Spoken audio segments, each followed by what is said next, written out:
memposisikan kandang ayam tersebut, yang perlu teman-teman perhatikan tuh ialah usahakan kandang teman-teman itu menghadap atau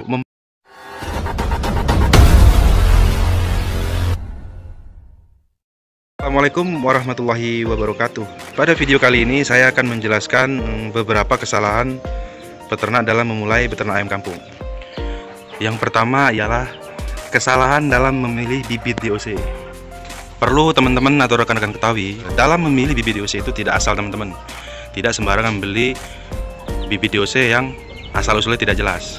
Kenapa? Karena tidak semua bibit DOC itu memiliki bibit yang bagus teman-teman. Jadi teman-teman itu usahakan ketika membeli bibit DOC, teman-teman harus tanyakan dulu kepada teman-teman yang lain yang sudah pernah membeli bibit DOC tersebut.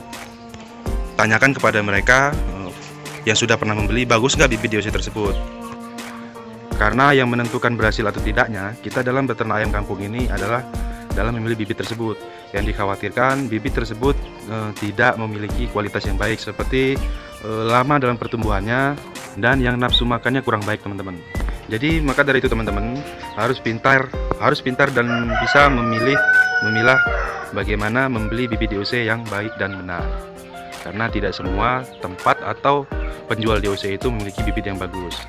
Nah, yang kedua, kesalahan dalam memberi pakan bibit DOC tersebut. Jadi buat teman-teman semua, buat DOC yang baru datang, usahakan bibit DOC tersebut jangan langsung diberi pakan. Jangan langsung diberi makan sentrat, karena bibit DOC itu ya biasanya yang baru datang itu ayam itu masih lemas teman-teman. Jadi yang perlu teman-teman lakukan untuk bibit DOC yang baru datang itu beri saja minum air gula teman-teman. Air gula yang biasanya digunakan itu adalah gula aren. Kalau tidak ada gula aren, teman-teman bisa menggunakan air tebu. Karena ayam tersebut masih baru datang, mereka masih dalam keadaan fisik yang belum kuat, masih lemas. Jadi harus diberi yang manis dulu teman-teman. Beri saja selama 1 hari atau 2 hari, itu beli saja minum air gula teman-teman. Jangan langsung dibeli makan sentrat. Nah, jika pembelian air gula sudah selesai, teman-teman bisa memberinya pakan sentrat dengan sentrat yang halus teman-teman. Berilah sentrat yang berprotein yang cukup tinggi seperti 611 dan lain sebagainya. Mohon maaf saya tidak bisa menyebutkan merek. Saya hanya bisa mengatakan 611 saja. Yang pokoknya usahakan protein sentrat tersebut proteinnya tinggi. Dan jangan lupa sentratnya harus dihaluskan dulu teman-teman. Jangan dibiarkan sentrat itu masih besar-besar. Bisa teman-teman tumbuk dulu sampai halus supaya DOC tersebut makannya bisa dengan lahap. Nah, jika sudah seperti itu, usahakan ayam-ayam DOC tersebut jangan sampai makan kotorannya sendiri teman-teman. Karena kotoran tersebut akan menyebabkan ayam itu sakit, karena tidak baik bagi ayam. Terus teman-teman juga rajin-rajin perhatikan pantat DOC tersebut, karena biasanya di ekor ayam tersebut ada kotoran yang nyangkut teman-teman. Karena biasanya kotoran nyangkut itu membuat kotoran yang tersangkut di ekornya itu bisa menyebabkan ayam tersebut mati teman-teman, karena kotorannya itu tidak mau lepas. Caranya teman-teman cari setiap hari, periksa ekornya itu. Biasanya kalau yang ada kotorannya itu teman-teman langsung ambil. Teman-teman bisa hilangin dengan menggunakan air, tapi cukup di kotorannya saja yang disiram-siram. Jangan ayamnya disiram-siram juga, karena kasihan kedinginan teman-teman. Jadi teman-teman harus perhatikan hal tersebut, karena dari 100 ekor tersebut atau berapa ekor tersebut pasti ada yang mengalami seperti itu, yang ekornya ada kotorannya teman-teman, yang nggak mau lepas atau nggak mau hilang. Kotorannya itu kering di bagian ekornya teman-teman. Jadi usahakan kotoran tersebut harus dihilangkan teman-teman, supaya ayam itu tetap sehat dan nafsu makannya akan terus bertambah. Penyebab kegagalan selanjutnya ialah kandang yang tidak rajin dibersihkan teman-teman. Jadi perlu teman-teman ketahui, dalam beternak ayam kampung ini kita harus rajin dan perhatikan bagaimana kebersihan kandang ayam tersebut teman-teman. Banyak orang-orang yang hanya meletakkan ayam itu saja, tidak rajin dalam membersihkannya. Seperti tidak pernah melakukan penyemprotan pada kandang ayam tersebut, dan tidak rajin dalam mengganti sekam dan kotoran-kotorannya, dan masih banyak hal yang lain lagi. Nah, satu lagi yang perlu teman-teman ketahui, dalam memposisikan kandang ayam tersebut, yang perlu teman-teman perhatikan itu ialah arah kandang teman-teman. Usahakan kandang teman-teman itu menghadap atau membelakangi matahari, jangan menyampingkan teman-teman. Karena biar bagaimanapun matahari itu sangat penting bagi ayam-ayam tersebut. Mereka membutuhkan sinar matahari yang cukup.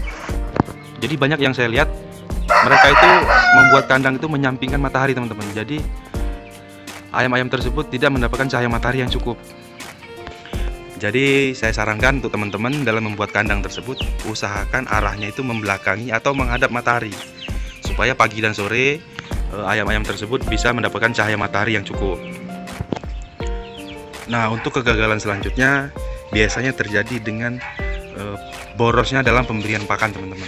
Teman-teman kalau memberikan pakan itu jangan ayam tersebut diberikan senter murni semua, teman-teman, karena jika itu murni semua, teman-teman nggak akan mendapatkan untung yang cukup atau untung yang berlipat, teman-teman, karena ayam itu pakannya boros, teman-teman. Sentra juga mahal.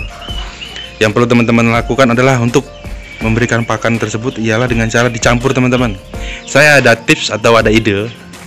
Ya, ide ini cukup lumayan lah untuk menanggulangi borosnya dalam pemberian pakan ayam. Teman-teman, di lingkungannya teman-teman itu kan ada rumah makan atau restoran, teman-teman, seperti rumah makan Padang atau warung-warung nasi, pokoknya yang mereka itu memiliki sisa-sisa makanan, ampas makanan, atau yang sudah tidak yang sudah akan dibuang gitu, teman-teman. Teman-teman bisa ambil di situ, teman-teman. Untuk kapasitas 100 ekor saya rasa cukup lah, yang bisa diambil tiap pagi atau sore hari, teman-teman. Nah, jika teman-teman menemukan seperti itu, saya yakin untuk biaya kos pakan sendiri teman-teman akan mengalami keiritan, ya, gimana ya bahasanya, tidak boros dalam memberikan senter, teman-teman, karena pakan tersebut seperti nasi bekas tadi atau bekas sisa-sisa makanan warung nasi itulah, teman-teman, dicampur dengan senter sedikit saja, jangan banyak-banyak, karena itu dirasa cukup, teman-teman. Nasi itu proteinnya lumayan tinggi, teman-teman. Gimana enggak, manusia aja makan nasi gemuk kok, apalagi ayam. Nah, dicampur dengan sentrat. Jika teman-teman bisa melakukan itu, saya yakin teman-teman akan mengalami keiritan yang cukup lumayan. Karena saya sendiri dulu pernah mengalaminya, teman-teman. Waktu ayam itu masih melihara sekitar 100 ekor. Jadi setiap sore itu saya datang ke rumah-rumah makan itu, teman-teman. Datangnya sore, jangan pagi-pagi, karena kalau pagi-pagi jelas sisa-sisa makanan itu belum ada.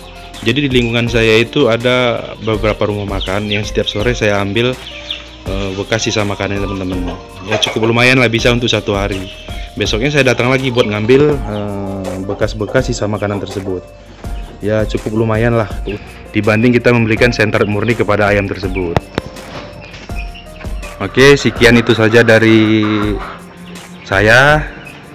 Semoga bermanfaat buat teman-teman semua. Saya Ari, wassalamualaikum warahmatullahi wabarakatuh.